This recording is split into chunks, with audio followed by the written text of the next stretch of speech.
안녕하세요. 시집와서 거의 고생한 기억밖에 없는 서러운 20대 며느리입니다. 아, 참고로 저 고생시키고 괴롭히는 상대가 저희 시어머니가 아닌 다름 아닌 제 시누이랍니다.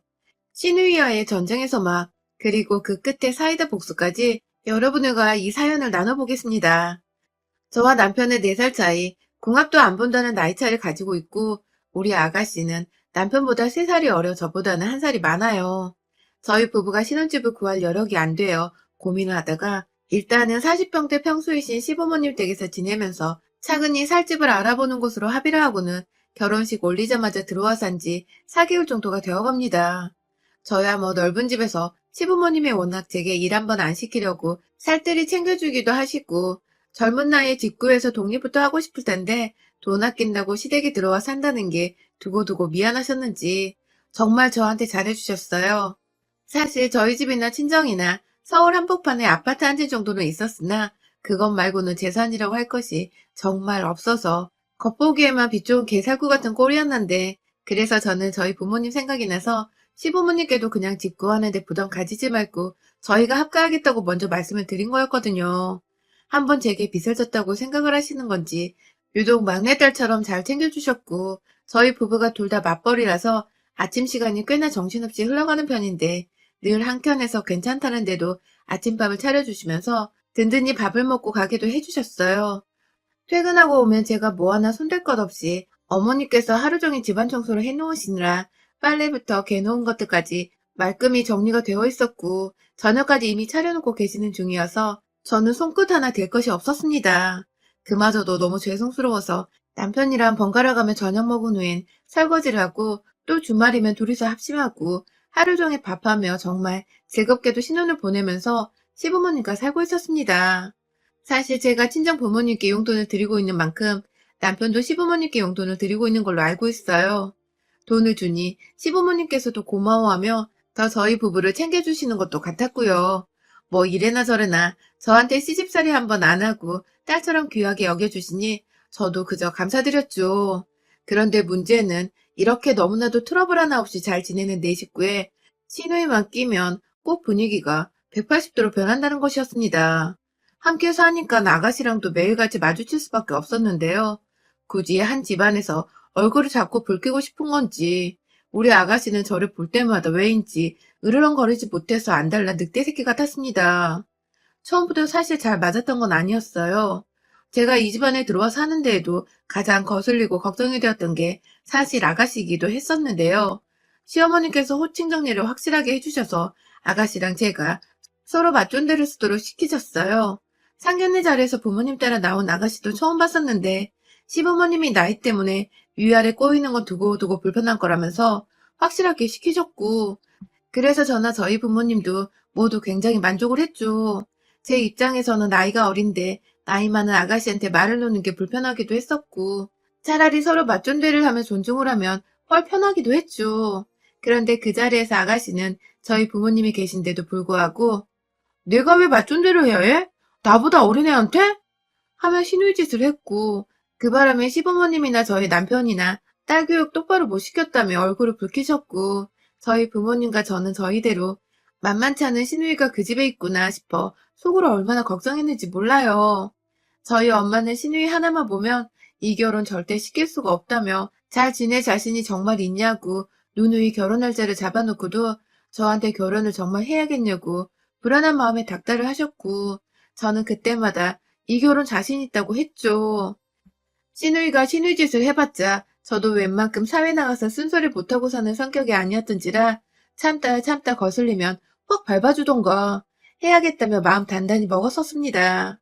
결혼을 하고 시댁에 들어와 보니 아가씨는 상상했던 것보다 더했어요. 이 집안에서 완전히 폭탄에다가 맑게 못 알아듣는 아픈 손가락이더라고요. 성질머리가 고약한 것은 둘째치고 사람이 영악한 데다 때도 잘 쓰고 살짝 애 같기도 해서 친구를 뒀을 때 딱 친구들 사이에서 이간질하고 괴롭히고 약점 잡고서는 그런 애 같았습니다. 문제는 그 성격을 도무지 제어할 생각을 안 하고 저한테 막 퍼부었다는 겁니다. 한마디로 새가족인 저를 배려와 사랑으로 대하는 게 아니라 적대하고 괴롭혀야 할 대상으로 생각하는 건지 너무 막대했습니다. 저희 방에 들어와서 제 옷장에서 옷 꺼내가는 건 너무너무 당연한 일이었고요. 그렇게 가져갔으면 곱게 돌려줘야 할 텐데 돌려주기는 개뿔. 아예 안 돌려주고 자기 옷장에 넣어버리거나 어디서 육개장 국물 같은 걸 튀겨와서는 미안해요 하면 세탁비도 안 주고 그냥 옷장 안에 넣어버리더군요. 이런 것도 한두 번이야지. 매번 이러니 제가 회사에 입고 갈 옷이 점점 사라지는 기분이었고 저도 그간 여동생이랑 살면서 옷 입는 것에 정말 민감했었는데 홧김에 가족들 다 같이 밥 먹는 자리에서 아가씨를 향해 앞으로 내 옷 입지 말아요. 난 애초에 빌려준다 한 적도 없고 빌려가서 더럽힐 거면 앞으로 세탁비도 같이 받을게요. 라고 말을 했어요. 그러자 시누이는 민망했던지 누가 앞으로 입는데? 하며 반말을 찍 했고 반말하지 말라고 쓱 하며 쳐다보는 시어머니한테 눈치를 보더니 이내 방 안으로 밥 먹다 말고 들어가 버렸어요. 분명 방으로 들어가면서 재수 없어 진짜 라고도 말을 했고요. 그 말을 함께 들은 시부모님과 남편은 또다시 덩달아 미안하고 민망했던지 입을 꾹 다무시며 밥만 드셨고 저는 저대로 부모란 사람들이 가만히 있으니까 더는 뭐라 하지 않고 넘어갔습니다. 사실 시누이가 저를 막대하는 데 이유가 있었어요. 제가 우연히 남편이 야근하던 날 혼자 먼저 집에 와서는 씻고 방 안에 들어와 좀 쉬려고 하다가 바로 옆방에서 시누이가 시어머니랑 나누는 대화를 들었거든요. 그날도 밥 먹다가 시누이가 하도 옆에서 수저를 펑 놓는다든지 반찬을 의도적으로 제 앞에 있는 것들만 싹 다 비워버리는 등 저 싫다는 티를 하도 내서 제가 밥맛이 없어 그냥 그만 먹겠다고 자리에서 일어났는데 아무래도 시어머니께서 저한테 미안하다며 시누이를 혼내려고 그 방에 들어가셨던 것 같아요. 막 나무라는 소리도 들리고 그러지 말라고 엄마 창피해 죽겠다는 소리를 하면서 시어머니가 한동안 잔소리를 하고 계신데 시누이가 고의적으로 저 들으라는 건지 아주 큰 소리로 말하더라고요. 자기가 학교 다닐 때 가장 싫어했던 친구를 제가 닮았대요. 전 엄연히 학교도 다르고 이름도 나이도 다 다른데 그저 좀 닮았던지 제가 그냥 다 싫다는 겁니다. 어쩐지 상견례부터 틱틱대며 절 그렇게 노려보더니 말이죠. 아무튼 저는 혹여나 시누이가 학교를 다니면서 따돌림이라도 당했었나 싶어서 뒤늦게야 저 지랄 맞은 성격이 다 교우관계가 원만하지 못했던 것으로부터 오는 상처구나 하면서 앞으로라도 시누이를 잘 보듬어줘야겠다는 생각을 하고 있었는데 아 불사 완전 반전인 얘기가 그 다음에 펼쳐졌습니다. 글쎄 시어머니가 그래 그래 네가 상처가 있었구나. 시누이가 주입으로 한다는 말에 아니 내가 따시킨 연말이야 라고 하더군요.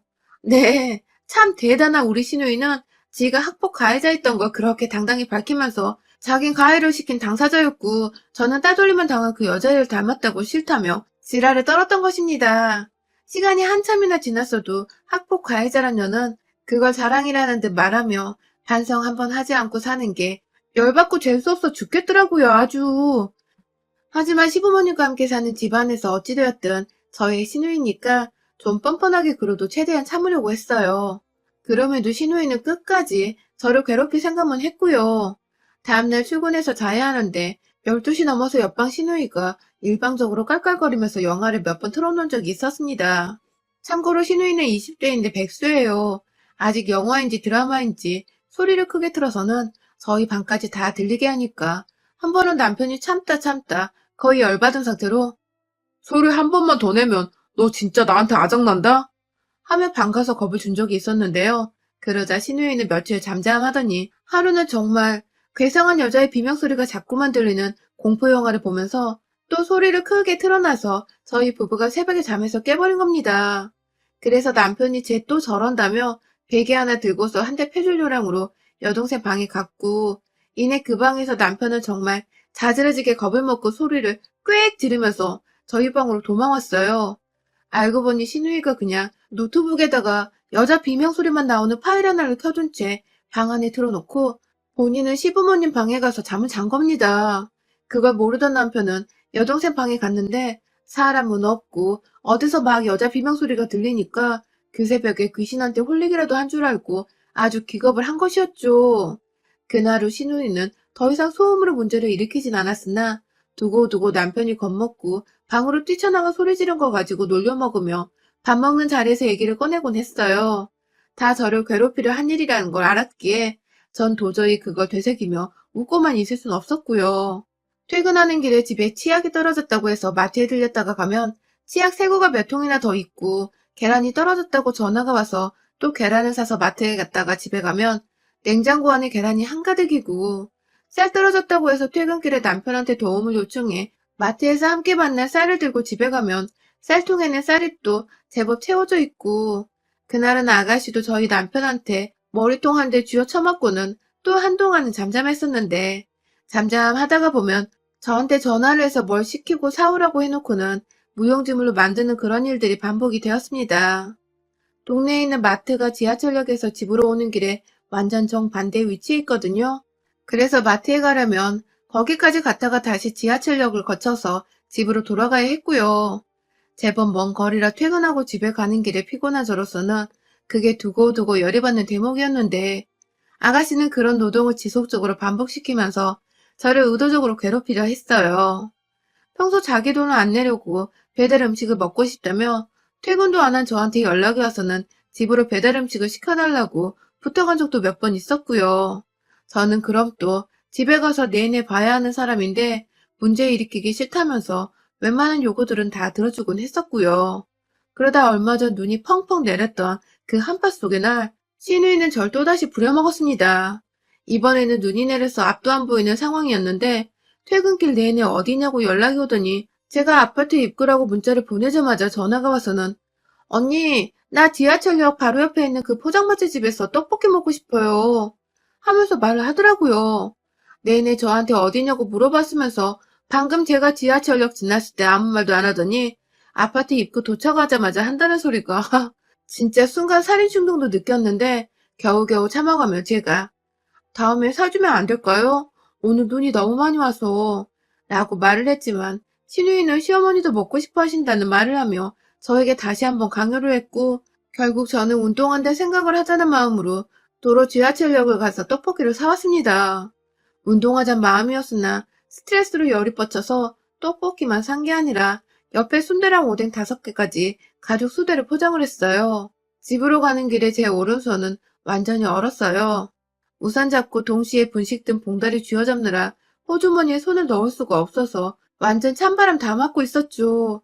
정말 추위에 오돌오돌 떨면서 눈에 젖은 옷이랑 머리카락까지 겨우겨우 털어내고는 집에 잘 도착해서 안도하는 마음이 딱 들려 하는데 뭔가 냄새가 쎄한 겁니다. 루는 신발을 보지도 않은 채 거실에서 나오는 냄새를 따라 발로 대충 신발을 벗어 던졌고 떡볶이 든 비닐봉지를 들고서 안으로 들어가니 아놔 인연이 글쎄 엽떡을 시켜놓고서 그걸 이미 받아 단무지 뜯고 그릇에 옮겨 닫고 사진 찍고 막 먹을 세팅을 하고 있더라고요. 그러면서 어리 빠져 노려보고 있는 저와 이윽고 제 손에 든 비닐봉지를 보더니 한다는 말이 아 미안. 그냥 포장마차보다 떡볶이는 역시 엽떡이 진리지 않나 싶어서 그건 오빠랑 먹어요. 하고는 자리 잡고 앉아 떡볶이를 한 숟가락 입에 집어넣으려는 걸 위에서 비닐봉다리로 아가씨 대가리를 내리쳤어요. 떡볶이 먹으려다 엽떡 국물에 얼굴을 꼬라박은 아가씨는 이게 뭐하는 짓이냐며 말도 제대로 못하는 와중에 막 닦을 거 찾고 있고 옆에서 얼떨결에 떡볶이 먹다 말고 싸움 붙은 딸과 며느리 모습에 충격받은 시부모님은 딸내미 얼굴꼴을 보고도 수건 한 장 갖다 줄 생각조차 못하고 계시더라고요. 제가 너무 기분이 상해서 너무 열받는데 이게 한두 번도 아닌 게 억울해 죽겠고 저 퇴근길에 개고생 시켜놓고서 오빠랑 먹으라며 아무렇지 않게 제 최애 떡볶이인 엽떡을 찾으시는 신우의 얼굴을 보니 제가 정말 감정 조절이 안 되었던 것 같습니다. 저걸 확 죽여 말을 하는 그 순간 저도 모르게 손이 먼저 나가버린 것이었어요. 신우의 머리를 엽떡에 내리꽂자마자 이내 저는 제 손에 든 봉지를 뜯었습니다. 포장마차에서 비닐봉지에 싸졌기 때문에 따로 그릇이 필요했고 그릇이고 뭐고 네가 사오라고 했으면 네가 처먹던가 돈을 주던가 둘 중에 하나는 해야 할 거 아니야 이년아 하면서 떡볶이 담긴 비닐봉지를 손톱으로 쭉 뜯어서는 신우의 머리에다가 탈탈탈탈 털어버렸습니다. 얼큰한 엽떡 국물에 진득한 점성 가득한 포장마차 떡볶이가 신우의 머리 위에 섞여 내려가는 순간 남은 순대까지 비닐봉지를 털어서 처먹던가 돈을 주던가 하라고 하며 또 탈탈탈 신우의 얼굴 향이 털어버렸고요. 오뎅 국물까지 던지려다가 차마 제 손을 대기에도 국물이 좀 뜨겁길래 그건 그냥 분명히 말했습니다. 네가 다 처먹어 하며 잠옷 입느라 집안에서 짧은 반바지를 입고 뜬 신우이 허벅지 위에 올려줬네요. 신우이는 곧 뜨겁다고 지랄을 떨며 자리에서 일어나 울먹이다 어디부터 가야 하냐며 엄마를 막 붙잡고 있고, 시어머니는 대충 무슨 상황인지 또 안 봐도 뻔하다며 내가 너 언젠가 일이 될 줄 알았다 라는 말과 함께 조용히 시아버지를 데리고 안방으로 들어가셨습니다.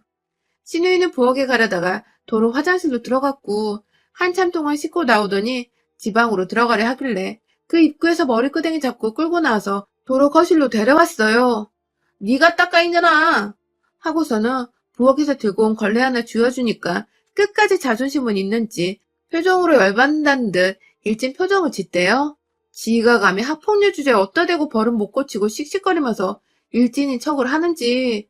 지 나이가 내일 모레 30인데 아직도 사람 하나 아래 두면서 괴롭히고 지랄하는 성격을 못 고친 게 뭐 자랑이라고 말입니다. 그 모습에 넌 진짜 오늘 내 손에 모가지 하나 꺾여야겠다 하면서 오뎅 국물까지 쳐버리려고 바닥에 떨어져 있는 걸 주워다가 손톱으로 봉지 뜯으려고 하니 신우이는 걸레 하나 쥐어든 채 막 주랭랑을 치대요. 그리고 결국 집 방안 침대 위로 들어간 신우이를 향해 그 옆에 있던 방안 벽면으로 오뎅이랑 국물 든 봉다리를 던졌고, 무슨 물놀이 하는 것 마냥 봉지 안에 들어있던 국물과 오뎅이 터지며 신우이 침대 위로 주르르 흘러내렸습니다. 온 방안이 난방으로 뜨뜻했는데 오뎅 국물 냄새로 더 역해져서는 도저히 잊고 싶지도 않은 조미료의 냄새가 풍겨져 나왔어요. 신우이는 그 밤에 방골이 이렇게 돼서 잠도 못 잔다고 어쩌냐고 하소연하며 거의 통곡하듯 울고, 시어머니는 뒤늦게야 나와서는 제 편을 들어주시겠다며 네 방 네가 다 치워, 거실도 네가 다 치워 하며 안방문 꼭 잠그고 들어가셔서는 안방에 하나 또 있는 TV 소리를 크게 틀어놓으셨습니다. 그 덕에 제가 몇 번 더 신우이 앞에서 지랄을 떨어대며 욕을 신랄하게 까줬고, 신우이는 그제서야 제가 학창시절 당하기만 하던 그 친구와는 정말 다른 사람이라 생각을 한 건지 기가 푹 죽어서는 잠자코 제 욕을 듣기만 하다가 제가 씻는다고 샤워를 하는 사이 말끔하게 거실을 치워놨더라고요. 냄새 뺀다고 창문까지 열어놓고 말이죠. 그날 뒤늦게 퇴근을 하고 들어온 남편은 신우이가 뭔가 잠잠한 게 이상했던지 뭔 일 있냐고 물어보는데, 신우이는 별말 않고 제 눈치를 보며 그 오뎅 냄새 나는 방 안으로 피신한다고 방문까지 잠그고 들어가대요. 뭐 덕분에 저는 비록 떡볶이는 먹지 못했으나 남편한테 야식이 땡긴다고 말해서 남편이 엽떡을 주문해줬고요. 신우이 들으라면 시부모님께 어머님 아버님 엽떡 드시겠어요? 하며 A상 질문 한번 던져드리곤 남편과 거실에서 맛있게 떡볶이 먹으며 하루를 마무리 지었습니다. 그날 후 신우이는 저보기 껄끄럽고 쪽팔린다며 저 출근하는 시간에 코빼기도 보이질 않았고, 퇴근하고 나서도 저녁을 먼저 먹은 건지 다 같이 먹는 저녁 자리에도 모습을 보이지 않았어요. 요즘엔 오히려 시어머니께 공무원 시험 칠 거니까 고시원 들어가고 싶다며 독립하게 해달라고 조르고 있다네요. 물론 시어머니는 돈 없으니 네가 벌어 나가란 입장이고, 그 바람에 신우이는 공무원 시험이고 뭐고 일단 알바부터 하겠다고 동네 편의점 알바 구에 다닌답니다. 그 덕에 시어머님은 제가 딸내미 정신 차리게 해준 것 같다며 제가 본인 딸한테 그 지랄을 떨었는데도 고맙다는 말씀하며 절 더 예뻐해주고 계시고요. 뒤늦게 무슨 일이 있었는지를 알게 된 남편은 뒤늦게야 열이 받아서는 어쩌다 마주치는 아가씨하고 인사도 안 나눈 채 노려보기만 하다 지나치곤 하고요. 아마 우리 아가씨에겐 바깥보다 집안이 더 혹독하고 추운 한겨울일 것입니다. 그런 아가씨가 더 오래 눈치 보이고 간 떨려하며 절 어려워하고 살 수 있도록 최선을 다해 앞으로도 여러 번 길을 더 죽여주며 살까 해요. 반성 못하고 괴롭힐 줄만 아는 학폭녀의 죄후 제 손으로 직접 더 만신창이로 만들어볼까 합니다. 응원해주세요. 여러분의 생각은 댓글로 남겨주세요. 오늘도 시청해주셔서 정말 감사합니다.